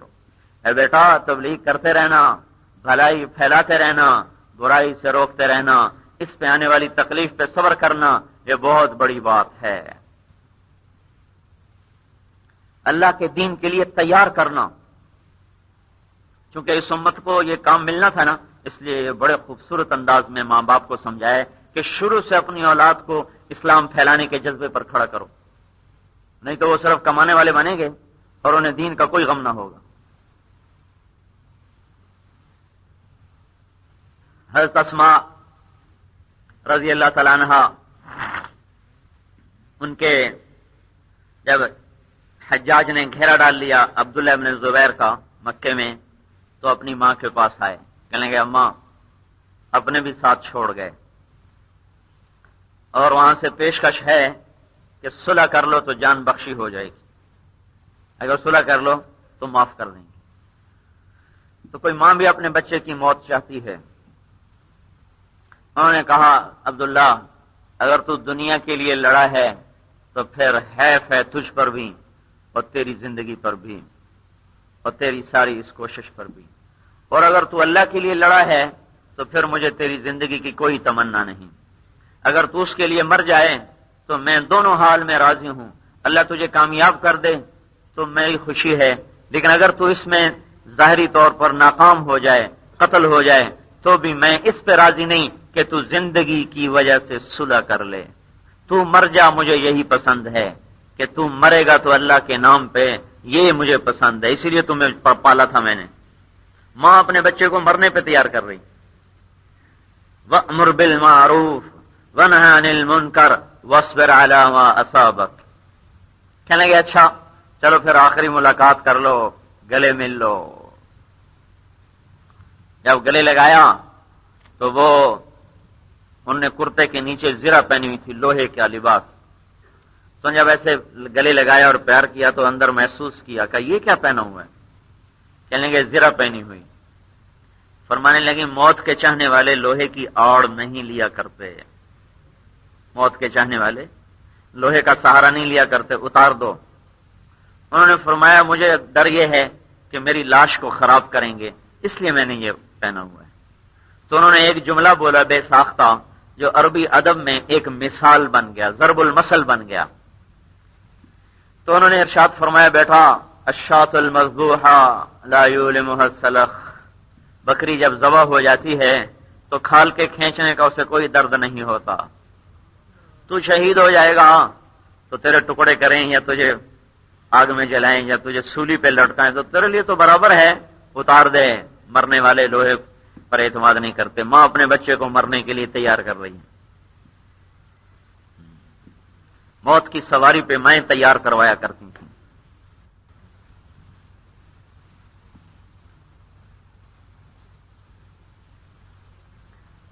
دونوں ہاتھوں میں تلواریں لیے ہوئے وہ میدان میں اترا عبداللہ۔ شام تک لڑتے لڑتے لڑتے 4000 کا لشکر، ادھر 18 آدمی، 4000 ادھر 18 آدمیوں کے ساتھ شام تک ان سے لڑتے رہے، اور ان کے قریب نہیں کوئی آ سکا۔ دونوں ہاتھوں میں تلواریں ان کی چل رہی تھیں۔ ایک پتھر پڑا آ کے سر میں لگا، اوپر سے پتھر مار رہے تھے، پتھر سر میں لگا تو اس سے زخم، بہت بڑا زخم آیا، فوارہ خون کا پاؤں پہ جا کے پڑا، سامنے پنجے پر۔ تو اس پر بے ساختہ کا وَلَسْنَا عَلَى الْأَعْقَابِ تَدْمَا قُلُوبُنَا، ہم وہ نہیں ہیں جن کی کمر پہ زخم لگے اور ان کی ایڑیوں پہ خون جائے، وَلَكِنْ عَلَى الْأَقْدَامِ تَقْطُرُ الدِّمَاءُ، ہم وہ ہیں جن کے زخموں کا خون ان کے پنجوں پہ پڑتا ہے، ایڑیوں پہ نہیں پڑتا۔ ایڑیوں پہ تو اس کا پڑتا جس کو کمر میں لگے۔ آنا من باشم کے روزے جنگ بینی پشتمن، آمنم کے درمیان خاک و خون بینی سرے آہا۔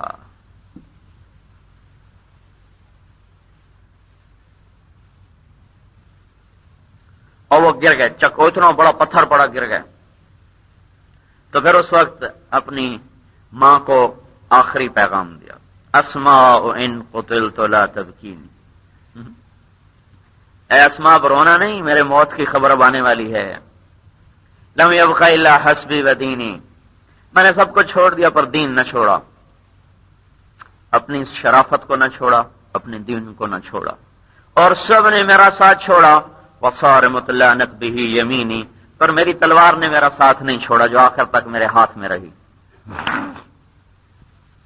شہید ہو گئے۔ حجاج نے سولی پہ لٹکا دیا۔ دوسرے کے تیسرے دن حضرت اسما کا وہاں سے گزر ہوا تو سولی پہ لٹکے ہوئے، تو کیا کہنے لگیں؟ اچھا ابھی سوار سواری ہی پر بیٹھا ہوا ہے، اترنے کا وقت ابھی نہیں آیا۔ کس سے تشبیہ دے رہی ہیں سولی کو؟ سواری سے۔ اچھا ابھی سوار سواری پر ہی ہے، اترنے کا وقت نہیں آیا۔ یہ تربیت ماؤں کی دی ہوئی تھی، اور جب مائیں ہی جاہل ہو گئیں تو اولاد کو کیا کہیں بھائی؟ جو نسل گانے بجانے کی سرتان پہ پروان چڑھے وہ نسل تو مر چکی ہے، ان سے کیا توقع رکھنی؟ جن کے گہرائیوں میں شیطانی آوازیں رچ چکی ہوں، انہیں قرآن کے نغمے کیسے جگائیں گے؟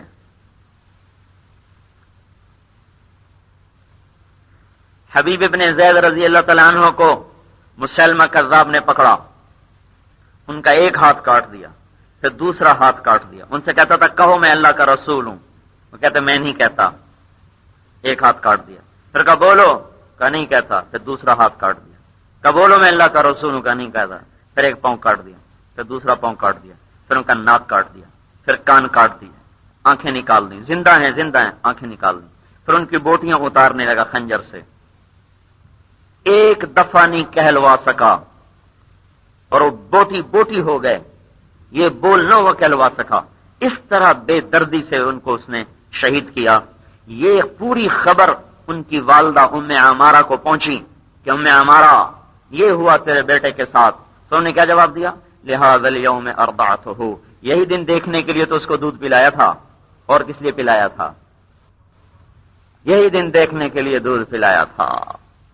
وعند اللہ احتسبتہ، اور میں اللہ کی بارگاہ میں پورے اجر کی امید رکھوں گی۔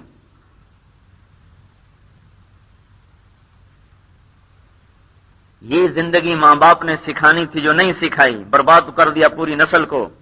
ہمیں برباد کیا ہمارے ماں باپ نے، ہم برباد کر رہے ہیں اپنی اولاد کو، وہ برباد کریں گے آگے اپنی نسل کو۔ کہ مال کی عظمت بٹھائی، چیزوں کی عظمت بٹھائی، سونے چاندی سے پیار کروا دیا، گھروں سے پیار کروا دیا، چیزوں سے پیار کروا دیا، اللہ سے پیار ہی نہ ڈالا۔ 20 برس 18 برس ایک بچی گھر میں رہتی ہے، اور جب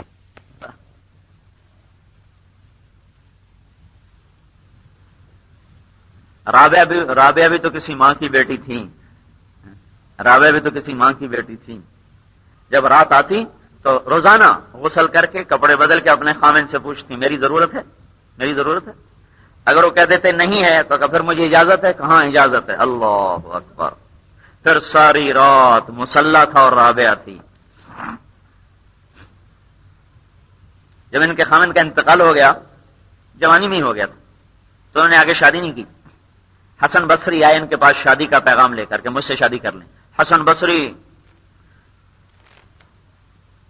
جو اپنے زمانے کے صحابی کی شان رکھتے تھے ہر چیز میں، تو کہنے لگے حسن یہ بہت بڑا اعزاز تھا کسی عورت کے لیے کہ حسن بصری خود نکاح کا پیغام لے کے چلا جائے۔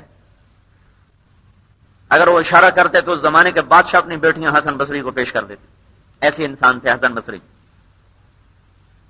تو کہنے لگے حسن شادی کرتی ہوں، 4 سوالوں کا جواب دے دو۔ کہنے لگے کیا؟ کہ یہ بتاؤ میرے لیے جنت کا فیصلہ ہے یا جہنم کا؟ کیا اس کا کون جواب دے؟ کہ اچھا یہ بتاؤ جب قیامت کے دن اعمال اڑیں گے، اعمال نامے کسی کے سیدھے ہاتھ میں آئے گا، کسی کے الٹے ہاتھ میں آئے گا، میرے کس ہاتھ میں آئے گا، سیدھے کے الٹے؟ کا کوئی پتہ نہیں۔ کہ یہ بتاؤ جب نیکیوں کو تولا جائے گا، کسی کی گھٹ جائیں گی کسی کی بڑھ جائیں گی، میری بڑھیں گی کہ گھٹیں گی؟ کا کوئی پتہ نہیں۔ کہ یہ بتاؤ جب پل سراج سے گزریں گے تو کچھ لوگ پار ہو جائیں گے، کچھ گر جائیں گے، تو میں پار ہونے والے میں ہوں کہ گرنے والوں میں ہوں؟ کہنے لگے اس کا میں کیا جواب دے سکتا ہوں؟ کہنے لگے اچھا جاؤ پھر مجھے تیاری کرنے دو، میں فارغ نہیں ہوں، مجھے اس کی تیاری کرنے دو۔ جب تو کسی ماں کی تربیت لے کے اس سسرال کے گھر گئی تھی۔ بہت بڑا ظلم ہے آج کی ماں کا، جو بچی کو روانہ کرتی اور خالی دل کے ساتھ بھیج دیتی ہے، اسے اللہ کا تعلق نہیں سکھاتی، اسے اللہ کے سامنے رونا نہیں سکھاتی، پھر اس کے کانٹا بھی چبھے تو کہتی ماں مجھے یہ ہو گیا۔ اور اگر اللہ سے ملا دیتی تو اس پہ ہمالیہ پہاڑ بھی ٹوٹ پڑتا تو کبھی ماں باپ کو نہ کہتی کہ میرے ساتھ کیا ہوا۔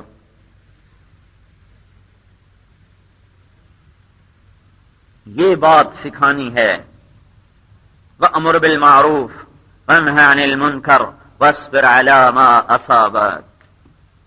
اس سے اگلی بات سکھانی ہے، لا تصاعر خدك للناس ولا تمش في الارض مرحا ان اللہ لا يحب كل مختال فخور. اخلاق سکھائیں اپنی اولاد کو. اے بیٹا، اے بیٹی، منہ چڑھا کے بات نہ کرو، تمہارے چہرے سے تکبر نہ ٹپکتا ہو، چہرے سے بھی عاجزی اور مسکنت ہو. لا تصاعر، یہ ہے لا تصاعر، یوں ایسے. ایک بہت بڑا تاجر تھا لاہور میں، اس کو ہم گشت میں ملنے گئے. ایک اس کے ساتھ اس کا بروکر تھا، اس کا ایجنسی ہولڈر، بہت بڑی میں. اس سے کاروباری باتیں کرتے رہے. میں نے کہا میری بات تو کراؤ. وہ چپ، بولا ہی نہیں اس کے روب کی وجہ سے. جب کچھ نہیں وہ اس نے ہمت کی تو میں نے کہا جناب میں نے بھی آپ سے کچھ بات کرنی. تو اس نے ایسے کیا. وہ مجھے لا تصاعر یاد آیا کہ میرا دفتر ٹائم ہے. اس نے میرے کوئی چندہ مانگے گا. میں نے کہا صرف 10 منٹ آپ سے لینے، صرف 10 منٹ، آپ گھڑی دیکھ لیں. تو اپنی کرسی کی طرف جانے لگا. وہ جدھر فون پڑے ہوتے، میں نے کہا نہیں ادھر نہیں، یہیں میرے پاس. وہ وہاں بیٹھ گیا، ویسے چہرہ تنا ہوا. جب میں نے موت کو چھیڑا تو بس وہ پگھلتا گیا، پھر یوں پگھلتا گیا پگھلتا گیا. پھر 10 منٹ کے 20 منٹ ہو گئے اور وہ گم.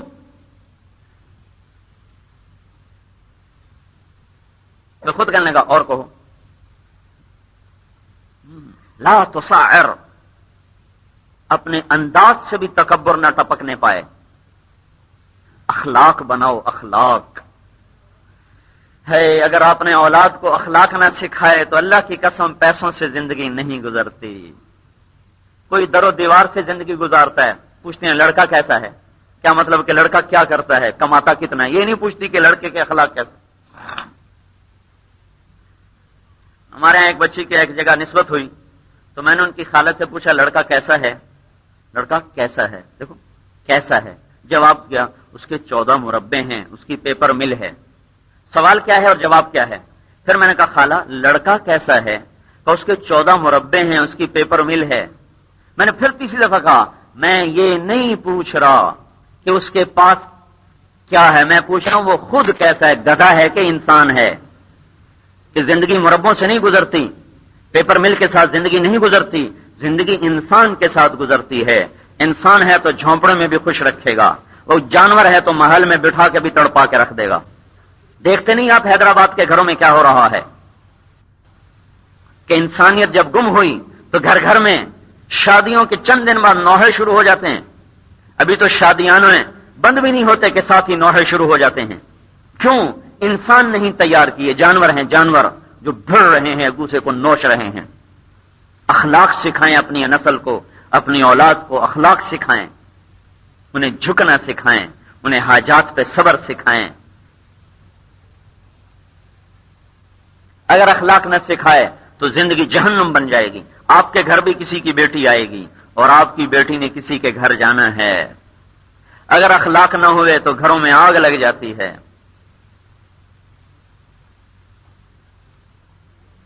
اور حضور صلی اللہ علیہ وسلم نے فرمایا میں ضمانت دیتا ہوں، ضمانت. کسی عمل پہ آپ نے ضمانت نہیں دی اس طرح. کسی عمل پہ جنت الفردوس کی ضمانت نہیں ہے. کسی عمل پہ یہ کہا ہے کہ اپنی زبان کی حفاظت کرے، اپنی شہوت کی حفاظت کرے تو میں اس کے لیے ضمانت دیتا ہوں بخشش کی، جنت کی. جنت الفردوس کا میں ضامن ہوں. انا زعیم ببیت فی اعلی الجنت، میں جنت الفردوس میں گھر لے کے دوں گا لمن حسن خلقہ، جس کے اخلاق اچھے ہو جائیں. کہ میں ضامن ہوں، ضمانت دیتا ہوں. اخلاق سیکھ لو، جنت الفردوس میں گھر لے لو.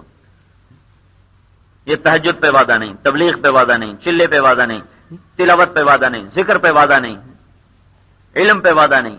یہ وعدہ اچھے اخلاق پہ کیا ہے. اپنے اخلاق بنا لو، فردوس میں گھر لے لو.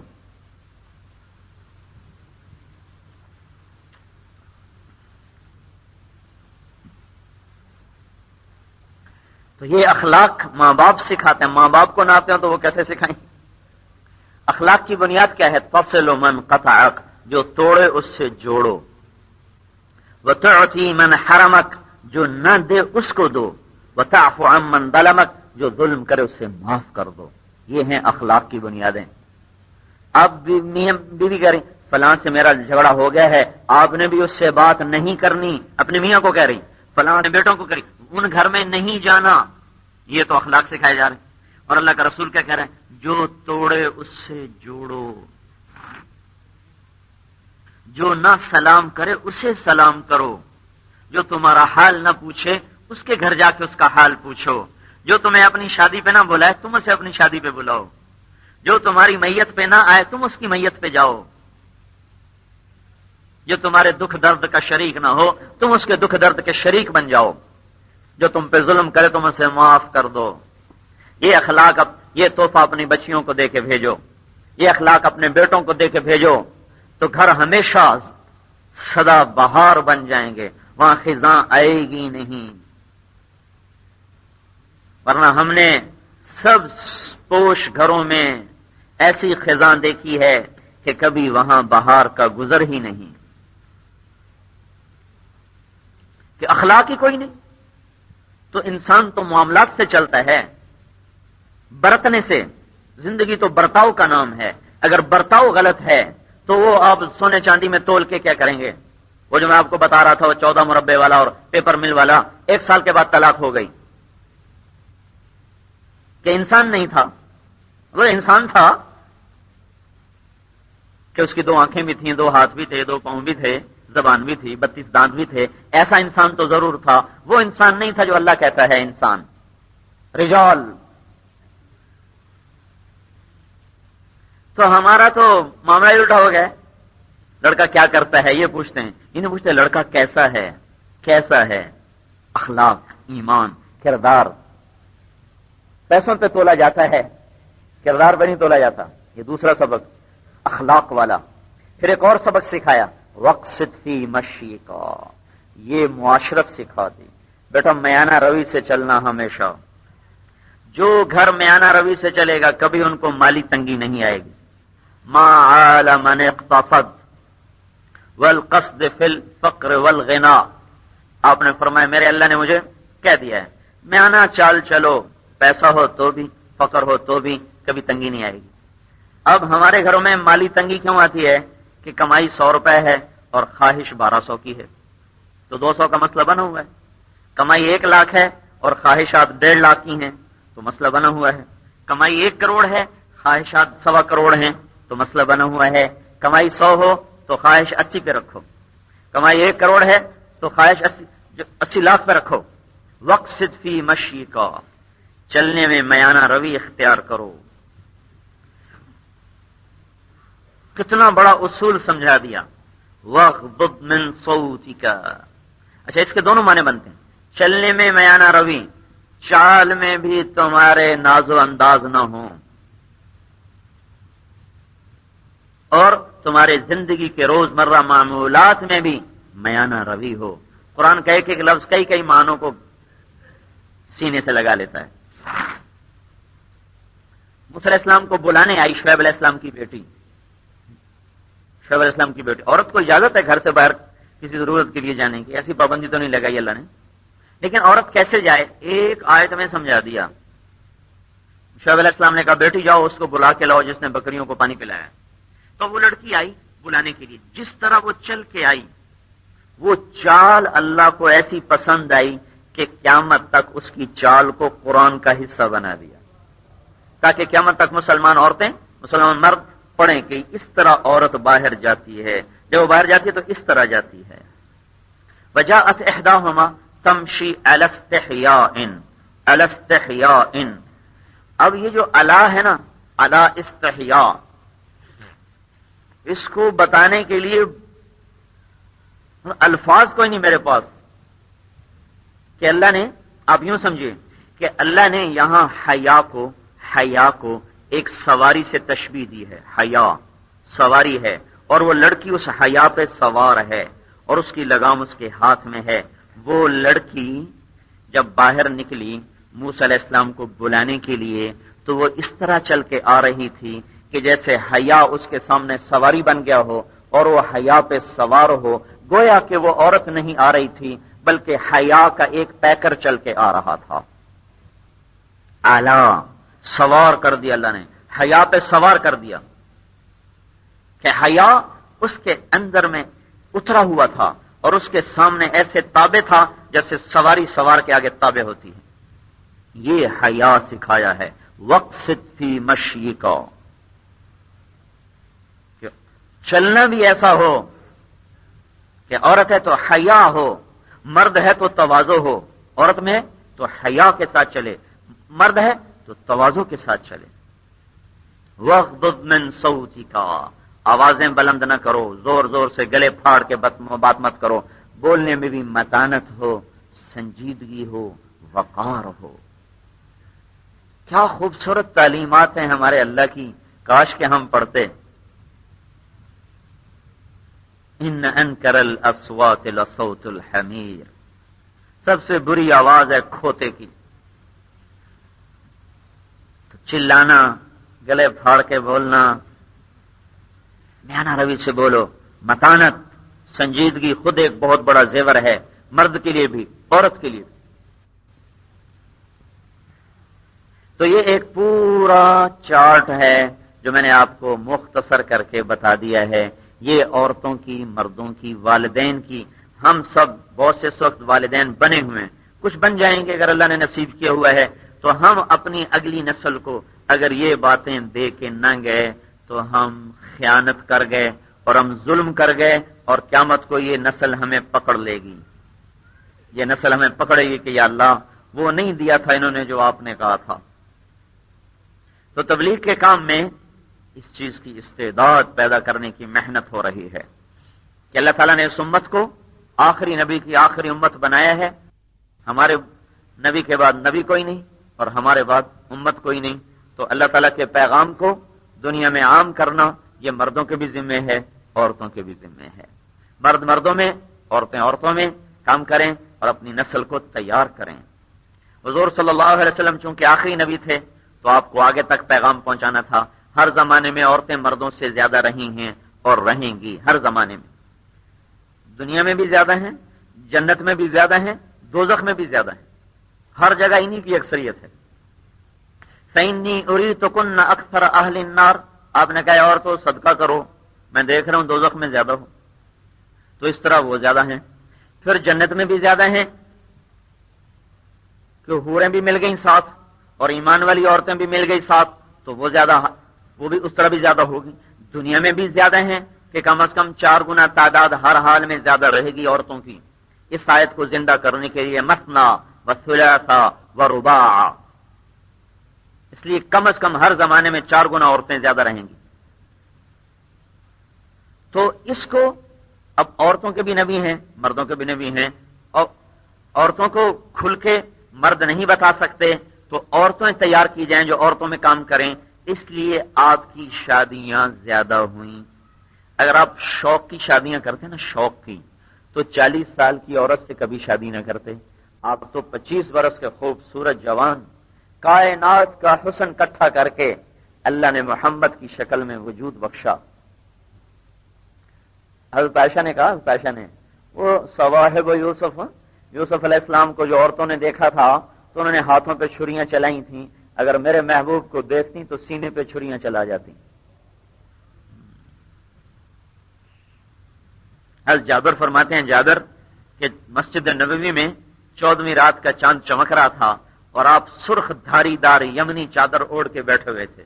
تو کبھی ہم چاند کو دیکھتے، کبھی آپ کے چہرے کو دیکھتے، تو ہمیں مسجد نبوی میں بیٹھا ہوا چاند آسمان کے چاند سے زیادہ خوبصورت نظر آ رہا تھا. تو ایسے حسین کو کیا ضرورت تھی 40 سال کی عورت سے شادی کرنے کی، جن کے پہلے 3 نکاح ہو چکے ہیں، 3، چوتھا ہے حضور کے ساتھ. کنواری بھی نہیں، جوان بھی نہیں، ڈھلی ہوئی عورت ہیں اور پھر ان سے شادی کر رہے ہیں. تو اگر آپ کی شادیاں 11 شادیاں کی 11 اگر شوق سے ہوتی تو خدیجہ سے کیوں کی ہے؟ اچھا چلو کر لی، تو اب شادی ایک اور کرتے، پھر ایک اور کرتے، پھر ایک اور کرتے، پھر ایک اور کرتے، چونکہ جوان ہیں اور نبی میں 40 آدمیوں کی طاقت ہوتی، جنتی 40، تو ان کو تو ضرورت تھی. زندگی کی خوبصورت ایام پوری بھرپور جوانی کے دن اپنے سے 15 برس بڑی عورت کے ساتھ گزار دی. 50 برس کی عمر میں جا کے حضرت خدیجہ کا انتقال ہوا. آپ کی عمر 50 میں آئی جبکہ جوانی ختم ہو رہی ہے اور بڑھاپا داخل ہو رہا ہے. ایک دروازے سے جوانی جا رہی ہے اور دوسرے دروازے سے بڑھاپا اندر آ رہا ہے. اس وقت جا کر آپ کی شادیوں کی ابتدا ہو رہی ہے. تو حضرت خدیجہ کا انتقال ہو گیا تو آپ نے مکہ میں دوسرا نکاح حضرت سودا سے کیا جو ان سے عمر میں بڑی, وہ بھی ادھیڑ عمر عورت تھی حضرت سودا. مکے میں ابھی عورتوں میں کام نہیں ہے, ابھی تو مخالفت ہے, تو آپ نے ضرورت ہی محسوس کی. جب مدینے پہنچے 51 برس کی عمر میں دوسری شادی کی ہے, 51 برس کی عمر میں حضرت سودا کے ساتھ رضی اللہ تعالی عنہا. اس کے بعد جب آپ مدینے تشریف لے گئے ہیں تو اب دھڑا دھڑ ام سلمہ سے ہوئی, پھر حفصہ سے ہوئی, حضرت عائشہ سے ہوئی, پھر حفصہ سے ہوئی, پھر زینب سے ہوئی, پھر جویریہ سے ہوئی, پھر وہ صفیہ رضی اللہ عنہا سے, پھر میمونہ رضی اللہ عنہا سے ہوئی, زینب بنت خزیمہ سے ہوئی. اوپر نیچے شادیاں ہوتی چلی گئیں. یہ بڑھاپے میں شادیوں کے شوق چڑھ گئے. 51 سے 63 سال, 51 برس کی عمر میں دوسرا نکاح کیا.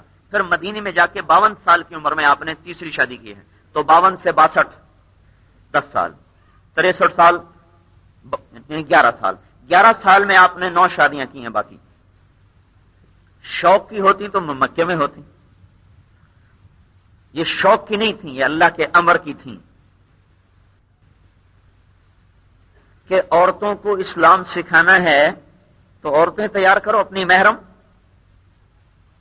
چونکہ بہن آپ کی کوئی نہیں, خالہ آپ کی کوئی نہیں, ایک پھوپھی ہیں جو آپ سے جو بوڑھی ہو چکی ہیں, وہ کتنوں کو سنبھالیں گے, صفیہ رضی اللہ تعالیٰ عنہا. تو لہذا اپنی بیویاں ہونی چاہیے جو آگے عورتوں کو اسلام سمجھائیں, اسلام پہنچائیں. تو اس لیے آپ کی شادیاں شروع ہوئیں. حضرت عائشہ رضی اللہ تعالیٰ عنہا سے آپ کو محبت ہے, اس وجہ سے نہیں کہ وہ خوبصورت ہیں. آپ کی بیویوں میں سب سے خوبصورت ام حبیبہ ہیں. سن لو, آپ کی بیویوں میں سب سے خوبصورت ام حبیبہ ہیں. اجمل نساء العرب, عرب کی سب سے حسین عورت تھیں ام حبیبہ.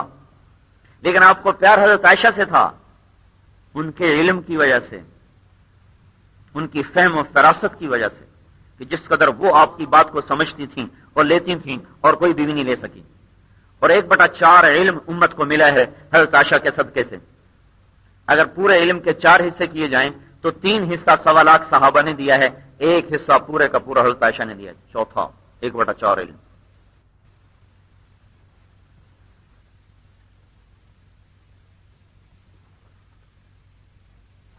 یہ شادیاں اس لیے کی عورتوں میں بھی دین پھیلے.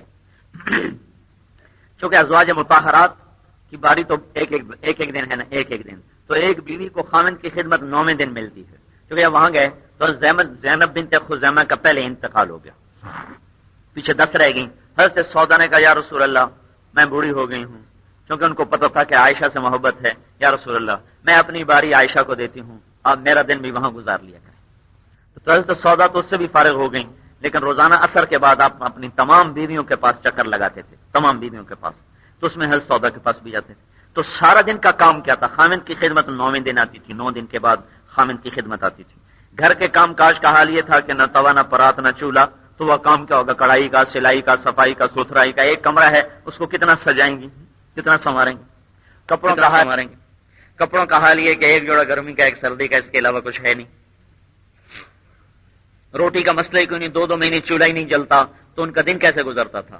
ہر گھر میں دین کی تعلیم ہو رہی تھی, ہر گھر میں آنے والی عورتیں اسلام سیکھ رہی تھیں, اور حضور صلی اللہ علیہ وسلم سے سیکھ رہی ہیں, آگے عورتوں کو بتا رہی ہیں, پھیلا رہی ہیں, بتا رہی ہیں, پھیلا رہی ہیں, پہنچا رہی ہیں. تو آپ کی یہ ساری شادیاں شوق کی نہیں ہیں, اسلام کی ہیں. آپ تو حضرت زینب سے نکاح نہیں کرنا چاہتے تھے, زینب بنت جحش سے, کہ ان کو منہ بولے بیٹے کے نکاح میں دیا تھا زید کے, انہوں نے طلاق دے دی, نباہ نہیں ہو سکا. اللہ کی طرف سے اشارہ ہوا شادی کرو.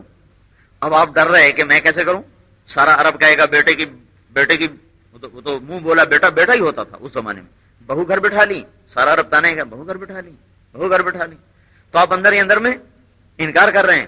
جب آپ نے تاخیر کی تو اللہ نے اعلان کر دیا فلما قضى زید منها وطرا زوجناکها. جب زید نے طلاق دے دی, اچھا چلو ہم نے آپ کا نکاح زینب سے کر دیا. زینب وہ خاتون ہے کائنات کی جس کا نکاح آسمان پہ پڑا گیا, نہ وکیل, نہ گواہ, نہ ایجاب, نہ قبول. آپ مسجد میں بیٹھے تھے تو آپ مسکرانے لگے، کہ کون ہے زینب کو خوشخبری دے کے اللہ نے اس کا مجھ سے نکاح کر دیا. تو یہ وہ ولیمہ ہے جس پر پوری گائے ذبح ہوئی، اور یہ سارا خرچہ حضرت زینب نے خود کیا. اپنے ولیمے کا خرچہ حضرت زینب نے کیا. لہذا ولیمے میں وسعت کرنا اس سے جائز ہو گیا. اگر کوئی ولیمے میں وسعت کرنا چاہے تو کر سکتا ہے، اور کوئی سادگی کرنا چاہے تو وہ بھی کر سکتا ہے. حضرت صفیہ کا ولیمہ ایسے ہوا کہ آپ نے کہا اپنے روٹی لے کر میرے دسترخوان پہ آ جاؤ. اپنی روٹی دسترخوان حضور کا، چل بھائی ولیمہ ہو گیا. ہر آدمی اپنی روٹی لے کے آیا اور سب نے مل کے کھانا کھا لیا تو یہ ولیمہ ہو گیا. ایسا بھی ہو سکتا ہے. کسی کو اللہ نے دیا ہے وہ وسعت کرنا چاہتا ہے، وہ بھی ہو سکتا ہے. حضرت زینب نے پوری گائے ذبح کر کے مدینے والوں کو کھلائی. اور پھر 5 ہجری میں پردہ، یہ 5 ہجری کا واقعہ ہے، اس میں پردے کا حکم آیا. اس سے پہلے پردے کا حکم نہیں تھا، یہاں آ کے پردے کا حکم اتارا گیا. اللہ تعالیٰ نے پورے قرآن میں کسی عورت کا نام نہیں لیا. آپ ذرا دیکھیں سارا قرآن، سوائے حضرت مریم کے، بس باقی کسی عورت کا نام نہیں. ان کے خامند کی نسبت سے امرات فرعون، امرات نوح، امرات لوط، امراتان، خامند کے نام سے اخت ہارون، یہ نام کسی عورت کا نہیں آیا. یہ نام کیوں نہیں آیا؟ سوائے حضرت مریم کے. حضرت مریم کا نام کیوں لیا ہے کہ حضرت مریم کے بیٹے کو لوگوں نے خدا کا بیٹا، اللہ کا بیٹا بنا دیا. تو اللہ تعالیٰ نے اس کی صفائی دی کہ نہیں میرا بیٹا نہیں، ذالک عیسی ابن مریم، یہ مریم کا بیٹا ہے، اللہ کا نہیں، مریم کا بیٹا ہے. اس لیے حضرت مریم کا نام آیا ہے، باقی کسی عورت کا نام نہیں آیا. اس پر علماء نے لکھا ہے کہ عورت کا نام بغیر ضرورت بتانا بھی اللہ تعالیٰ نے پسند نہیں کیا. یہ بھی پردے کی چیز ہے. تو جس عورت کے نام کو بھی چھپانا اللہ نے پسند کیا ہو، اس عورت کو چہرہ کھولنے کا اللہ تعالیٰ کیسے حکم دے گا؟ بھائی چہرہ کھول دو. نام کو بھی چھپاؤ. جب نام چھپانا ہے تو چہرہ کیسے نہیں چھپایا جائے گا؟ کیونکہ اللہ کی ماننے کا شوق نہیں نا، اس لیے آدمی راستے نکال لیتا. کوئی نہیں. شوق ہوتا ہے تو آدمی قربان ہوتا ہے، شوق نہیں ہوتا تو آدمی راستے نکالتا ہے. دیکھو ادھر سے نکلا ہے، کوئی ادھر سے نکلا ہے. کوئی ہمارا حرام حلال ہو جائے، کوئی ہمارا حرام حلال ہو جائے.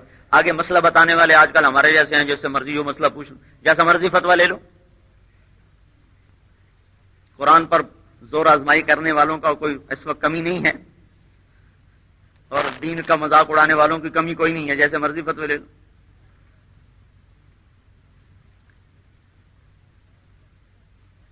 تو یہ اللہ جل جلالہ نے ہمیں ایک پورا نقشہ دیا ہے. تو اللہ تعالیٰ کے رسول کی جو شادیاں تھیں وہ اسلام کے پھیلانے کو تھیں. نہ مرضی کی شادی کی ہے نہ مرضی سے چھوڑا ہے. آپ حضرت حفصہ کو طلاق دینے لگے، کسی بات پر طلاق دینے لگے تو جبریل علیہ السلام آ گئے کہ اللہ تعالیٰ فرما رہے ہیں طلاق نہیں دے سکتے آپ، یہ آپ کی جنت کی بیوی ہیں. تو آپ تو نہ مرضی سے چھوڑ رہے ہیں نہ مرضی سے کر رہے ہیں. زینب سے کرنا نہیں چاہتے، اللہ کہتا کرو. نہیں کی تو اللہ نے خود نکاح پڑھ دیا آسمان پہ بیٹھ کر. حضرت حفصہ کو طلاق دینا چاہتے ہیں، کہا نہیں دے سکتے، آپ کی جنت کی بیوی ہے. تو آپ تو نہ مرضی سے چھوڑ رہے ہیں نہ مرضی سے کر رہے ہیں. زینب سے کرنا نہیں چاہتے، اللہ کہتا کرو. نہیں کی تو اللہ نے خود نکاح پڑھ دیا آسمان پہ بیٹھ کر. حضرت حفصہ کو طلاق دینا چاہتے ہیں، کہا نہیں دے سکتے، آپ کی جنت کی بیوی ہے. تو اس طرح ہم عورتوں میں اور مردوں میں یہ ایک محنت چاہتے ہیں کہ عورتیں اپنی نسل کو تیار کریں، مرد اپنی ذمہ داری کو نبھائیں. یہ مل کر اگر ہم سب دین پر محنت کریں تو ایک پوری زندگی کا رخ بدل سکتا ہے، اور پھر اس وادی پرخار میں پھر بھی پھول مہک سکتے ہیں. یہ بے حیا زندگی ختم ہو سکتی ہے اور یہاں پاک دامن حیا والا معاشرہ دوبارہ لوٹ سکتا ہے. اس کے لیے نکالتے ہیں. نکلو، عورتیں اپنے خامدوں کو نکالیں، خود بھی 3 دن کے لیے نکلیں، اپنے گھروں میں تعلیم کریں، قرآن کی تلاوت کریں، پردے کا اہتمام کریں، نماز کو زندہ کریں، اپنے بچوں کو وقت دیں. اس لیے نہیں کہ کیا پڑھا کیا لکھا، اس لیے کہ ان کو آخرت بتائیں، دین بتائیں، تو اس سے پوری زندگی میں تبدیلی آ سکتی. اس کے لیے ارادے فرمائے ہوئے عورتیں اپنے نام پیش کریں، مرد اپنے نام پیش کریں.